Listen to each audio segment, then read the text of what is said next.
2 to 4% لوگ جو ہیں جو 65 ایئرز یا پلس کے زیادہ 65 سال یا اس سے زیادہ کے لوگ ہیں ان کو یہ افیکٹ بھی ہوتا ہے اور اس میں کئی دفعہ مورٹیلٹی کے چانسز بھی ہیں. مگر بہت سارے لوگ جو بالکل ٹھیک ہیں ان کو شوگر ڈائبٹیز یا باقی بیماریاں نہیں ہیں یا سانس کی بیماری اسپیشلی نہیں ہے تو ان لوگوں میں یہ کوئی اتنی بہت بڑا ہوا نہیں ہے. اس کو ہوا مت بنائیں. اس کا پرابلم یہ ہے کہ بہت سارا میڈیا جو ہے اس نے انفارچونیٹلی وہ ہر وقت بریکنگ نیوز آتی رہتی ہے یا ایسے فلیش کرتی ہے وہ آ کے آپ پہ اتنا زیادہ دماغ پہ اثر کرتا ہے کہ بندہ کہتا ہے یار یہ ہو کیا گیا, دنیا شاید ڈوبنے والا ہے, دنیا ختم ہونے والی. ٹھیک ہے, بہت بڑا اس کا امپیکٹ تو ہے پوری دنیا میں, 4-5 لاکھ بندہ جو ہے وہ فوت ہو جائے گا. مگر آپ غور کریں تو پچھلے سال جو ہے وہ تقریباً 60-70 لاکھ بندہ جو ہے وہ اسموکنگ سے مر گیا یا روڈ ایکسیڈنٹ سے. آلدو کہ روڈ ایکسیڈنٹ اس وقت تو کم ہے کیونکہ لوگ باہر نہیں نکل رہے, تھینک گاڈ. مگر اس کے علاوہ جس کو ایک دم سے فیئر کو جو ہے نا, فیئر فیکٹر کو ہم نے کم کرنا ہے. آپ نے جیسے ہم نے پہلے ویڈیوز میں اس کو بات کو ڈسکس بھی کیا ہے کہ آپ اپنی باڈی کی ٹیک کیئر کرنی ہے. یہ بھی اللہ تعالیٰ کی ایک امانت آپ کے پاس ہے, ہم نے اس کو ٹیک کیئر کرنا ہے. ایکسرسائز کرنی ہے, فوڈ جو پہلے ہم نے ڈسکشن کی ہے. اور دوسرا تھوڑا سا ٹائم ضرور نکالیں اپنی فیملی کے ساتھ. آپ باہر جا سکتے ہیں, بہت ساری جگہوں پہ پارک وغیرہ کھل گئے ہیں یا آپ اسٹریٹ میں واک شاک کر سکتے ہیں. اگر آپ کو سمٹم ہے تو آبویسلی پلیز اپنے گھر میں ہی رہیے. اگر سمٹم نہیں ہے تو ماسک وغیرہ اچھی طرح پہن کے آپ باہر جا سکتے ہیں اور جا کے آپ اپنا گھومیں پھریں اور بچوں کے ساتھ کوئی اچھا ٹائم بھی گزاریں, ٹی وی دیکھ لیں, کوئی دوسرے کو کہانیاں سنائیں, جسٹ لائک اولڈ ٹائم سے, تو اس سے کافی فرق پڑے گا. اور اگر آپ کوارنٹینہ کی وجہ سے یا کرنٹینہ کی وجہ سے آپ کمرے میں بند ہیں تو بالکل آئسولیٹ مت ہوں. اپنے دوست احباب سے بات کر سکتے ہیں, ٹیلی فون سے, ای میل سے, اسکائپ سے.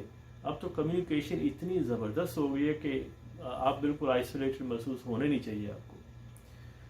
تو اس کے علاوہ یہ ہے کہ ہم نے ابھی ڈسکشن اس پہ کی ہے کہ جو فیکٹرز ہیں وہ یہ ہے کہ تھینک گاڈ کہ majority population will do really well. تو ہمارے جو کچھ میڈیکل کے کولیگز ہیں ان کو بھی میں خاص طور پہ پیغام دینا چاہ رہا ہوں کہ پلیز اپنا پہلے خیال کریں. آئی نو اٹس ویری اسٹریسفل. ہم خود لوگ, میں پرسنلی بہت سارے جونیئر ڈاکٹرز اور میں خود بھی اس میں انوالو رہا ہوں, کریٹیکل کیئر میں ہم لوگ انوالو رہے ہیں. تو یہ فیکٹ ہے کہ آپ کو یہ سرٹنلی آپ پہ باڈی پہ, آپ کے مائنڈ پہ اس کا اثر ہوتا ہے. تو اس سلسلے میں پہلی بات یہ کہ اپنے آپ کو سپر ہیومن بینگ مت سمجھیں. ہم لوگ ہیرو تو ہو سکتے ہیں مگر سپر ہیرو صرف فلموں میں ہوتے ہیں کہ جہاں پہ آپ نے ایک وہ اپنا لباس شباس پہنا اور وہ جناب اڑ کے جا رہے ہیں اور وہ یوں ہو رہا ہے, فلاں ہو رہا ہے, آپ کو اسپیشل ونگز مل گئے ہیں. تو یہ اٹس ناٹ پاسبل. یہ ایک ایکنالجمنٹ کرنے کی چیز ہے کہ ہم سب لوگ ہیومنس ہیں.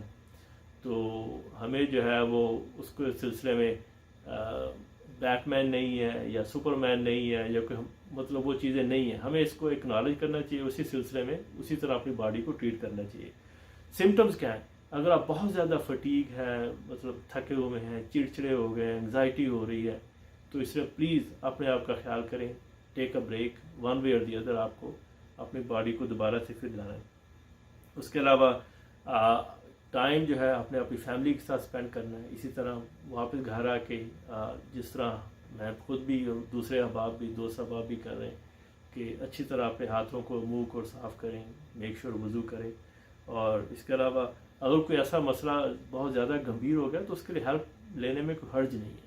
تو اس لیے پلیز جو ہمارے کولیگز ہیں ان کو میں خاص طور پہ یہ ریکویسٹ کروں گا کہ اپنے آپ کا بھی خیال کریں. تو اب یہ ہے کہ رسک مینجمنٹ کے لیے کیا کرنا ہے. آج ہم 7 پوائنٹس جو ہیں وہ اس کو ہم ڈسکس کریں گے. تو یہ بہت ساری چیزوں کا نچوڑ بھی ہے, میں نے بہت ساری بکس بھی پڑھی, پرانا ایکسپیرینس بھی ہے. اگر آپ کہیں کہ میں خود بھی ان 7 پوائنٹس پہ پوری طرح کنٹرول کر چکا ہوں تو اٹس ناٹ پاسبل. مگر اگر ہم اس پہ ایکسرسائز کریں اور اس کو ریمائنڈ کراتے رہیں تو میں آپ کو یقین سے دلاتا ہوں کہ یہ 7 points will really really benefit you hope fully. So let's talk about this. اگر آپ بہت زیادہ غصے میں ہیں تو کئی دفعہ کوئی آپ سے کوئی بات کر دیتا ہے, آپ کا دل چاہتا ہے اس کی ایسی کی تیسی, اب اس کو ہم نے پورے کا پورا جواب دینا ہے, 100% جواب دینا ہے, اس کو میں نے ہرا کے رہنا ہے. یہ اپروچ جو ہے وہ ٹٹ فار ٹیٹ والی, یہ unfortunately it's not going to help. تو جیسے قرآن میں بھی اللہ پاک کا ادفع باللتی ہی احسن فاذا الذی بینک و بینہ عداوۃ کانہ ولی حمیم وما یلقاها الا الذین صبروا وما یلقاها الا ذو حظ عظیم صدق اللہ العظیم۔ تو ہمیں یہ بڑا پیارا ایک لیسن دیا گیا ہے کہ آپ نے برائی کو جو ہے وہ اچھائی سے تبدیل کرنا ہے، اور بری بات کا جواب اچھی بات سے دو، یا آپ چپ رہیں۔ تو آپ دیکھیں گے اللہ پاک کا یہ وعدہ ہے کہ اگر آپ اس وقت چپ کر گئے یا آپ نے اس کو تھوڑا سا پیچھے ہٹ گئے تو یقین کریں کہ آپ کا جو سخت سے سخت دشمن بھی ہے وہ بھی آپ کا بہترین دوست بن جائے گا۔ مگر ساتھ یہ بھی کہا گیا کہ یہ بڑے صبر والے لوگوں کا کام ہے، اٹس ناٹ ایزی، یہ بہت مشکل کام ہے، اس کے لیے اسپیشل ٹریننگ ہے۔ ایک آپ ٹریننگ کیا ہے، اپنے آپ کو ریمائنڈ کرانا ہے، اپنے آپ کو ہر دفعہ یہ دیکھنا ہے کہ اللہ پاک کا یہ وعدہ ہے اور یہ وعدہ پورا سچا ہے۔ تو اگر آپ ایک دفعہ اس کو کر کے دیکھ رہے ہیں تو اٹس انبلیویبل۔ تو یہ پہلا جو ہے وہ پوائنٹ ہے کہ ہم نے اپنے آپ کو یہ کرنا ہے کہ بجائے اس کے کہ ترکی بترکی جواب دیں، اس کو ہم نے کنٹرول کرنا ہے۔ یہ ڈیفیکلٹ پارٹ ہے بٹ اٹس پاسبل۔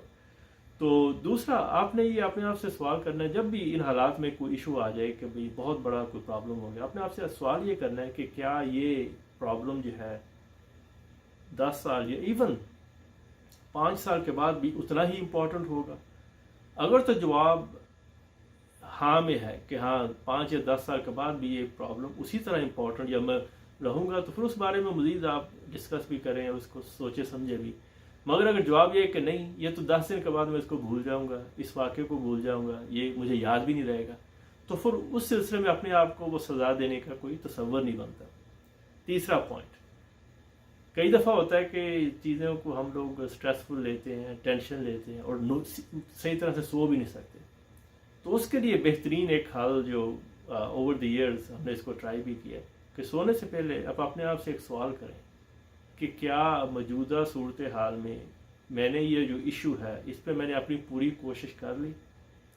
اگر تو جواب ہاں میں آتا ہے کہ آپ نے پوری کوشش کر لی تو پلیز دن آرام سے سو جائیں، کیونکہ آپ اس کے بارے میں کچھ مزید کر نہیں سکتے۔ اگر جواب آتا ہے کہ نہیں میں اس کے بارے میں مزید بھی کچھ کر سکتا ہوں، تو then you should take care of it. آپ اس کو فوراً جا کے معاملے کو جتنا بھی آپ جو چاہتے ہیں ایک جو اچھی اپروچ کے ساتھ اس کو ٹیکل کرنا چاہ رہے ہیں، آپ اس کو ضرور کریں۔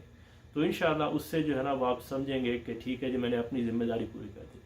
اس کے بعد کوئی جواب نہیں بنتا کہ آپ وہ بستر پہ لیٹ کے جو پلٹیسی ہیں جسے کہتے ہیں کہ الٹ پلٹ کرتے رہے اپنے آپ کو اور پھر وہ پریشانی رہے، تو اس کا کوئی واضح وجہ نہیں بنتی۔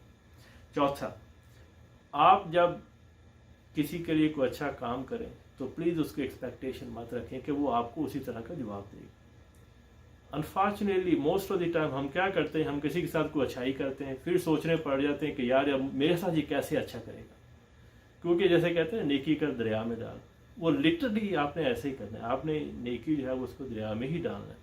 اگر نہیں ڈالیں گے تو پھر یہ ہوگا کہ آپ جب ایکسپیکٹ کرنا شروع کر دیں گے تو پھر تو بہت بڑے کھڈے میں پڑ جائیں گے، پھر تو آپ کبھی بھی مائنڈ کو آپ سیٹسفائی نہیں کر سکتے ہیں کہ لو جی میں نے اس کے ساتھ یہ کیا، اس نے جواب میرے ساتھ یہ نہیں کیا، مجھے اس کا جواب نہیں ملا، اور یہ بہت زیادہ ایک فرسٹریشن اور ٹینشن کی صورت بن جاتی ہے۔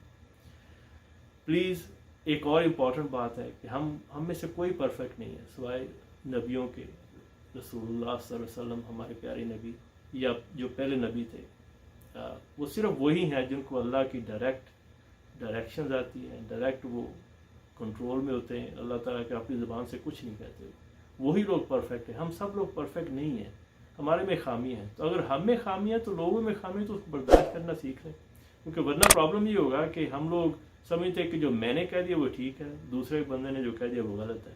دوسرے لفظوں میں یہ ہے کہ اپنی آنکھ کا مطلب شیطین نہیں نظر آتا ہے، جو بڑا سارا گارڈن نہیں ہوتا جس پہ چھتیں ہوتی اور چھتیں لگی ہوتی ہیں، تو وہ اور دوسرے کی آنکھ کا وہ تنکا باریک سا نظر آتا ہے، ہم دوسروں کی خامیاں نکالنے کے چکروں میں وہ عجیب و غریب ٹینشن اور اس میں رہتے ہیں۔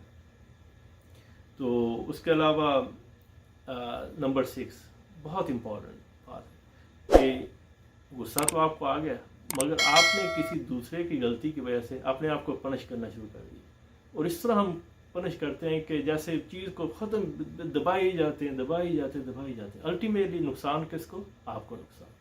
بلڈ پریشر آپ کا ہائی ہوگا، شوگر آپ کی ہائی ہوگی، باقی ساری چیزیں ہائی، غلطی کسی اور نے کی اور نقصان اپنے آپ کو دے رہے ہیں۔ تو پلیز اپنے آپ کو اس کے بارے میں پنش مت کریں، کیونکہ یہ اس مسئلے کا حل نہیں ہے. تو اگر آپ نے کسی دوسرے کی وجہ سے اپنے آپ کو تکلیف دینا شروع کر دی تو وہ تو جیت گیا. پھر دوسرے لفظ میں اگر آپ اس کو اسی طرح لینا چاہ رہے ہیں تو یہ ایک بہت بڑے نقصان کی بات ہے. تو یہ جو ہے وہ 7 پوائنٹس ہیں. میں اس کو کوشش ہوپ فلی کرتا ہوں، مطلب کہ آپ سے امید بھی کرتا ہوں کہ آپ اس کو پلیز یاد بھی رکھیں، آپ لکھ بھی لیں. میں نے لکھا ہوگا 7 گڈ پرلز. اس کے علاوہ مزید 7 پرلز ہیں، وہ انشاءاللہ کسی اور ویڈیو میں، ورنہ یہ اتنی لمبی ہو جائے گا، آپ لوگ کہیں یار کس چکر میں پھنس گئی، یہ تو بہت ہی لمبا کام ہو گیا. تو اس کے علاوہ یہ ہے کہ ایٹ سم پوائنٹ انشاءاللہ ہم ریلیکسیشن ایکسرسائز کے بارے میں بھی ڈسکشن کریں گے، کیسے ہم اپنے آپ کو ریلیکس کر سکتے ہیں. تو وہ کسی اور دن کے لیے. تھینک یو سو مچ. آپ کی توجہ کا بہت بہت شکریہ. جزاکم اللہ خیر. اگر آپ ویڈیو آپ کو پسند ہے تو کائنڈلی اس کو لائک بھی کریں اور اپنے دوستوں کے ساتھ شیئر بھی کریں. تو ہوپ فلی مے بھی کسی کا فائدہ ہو جائے. Thank you.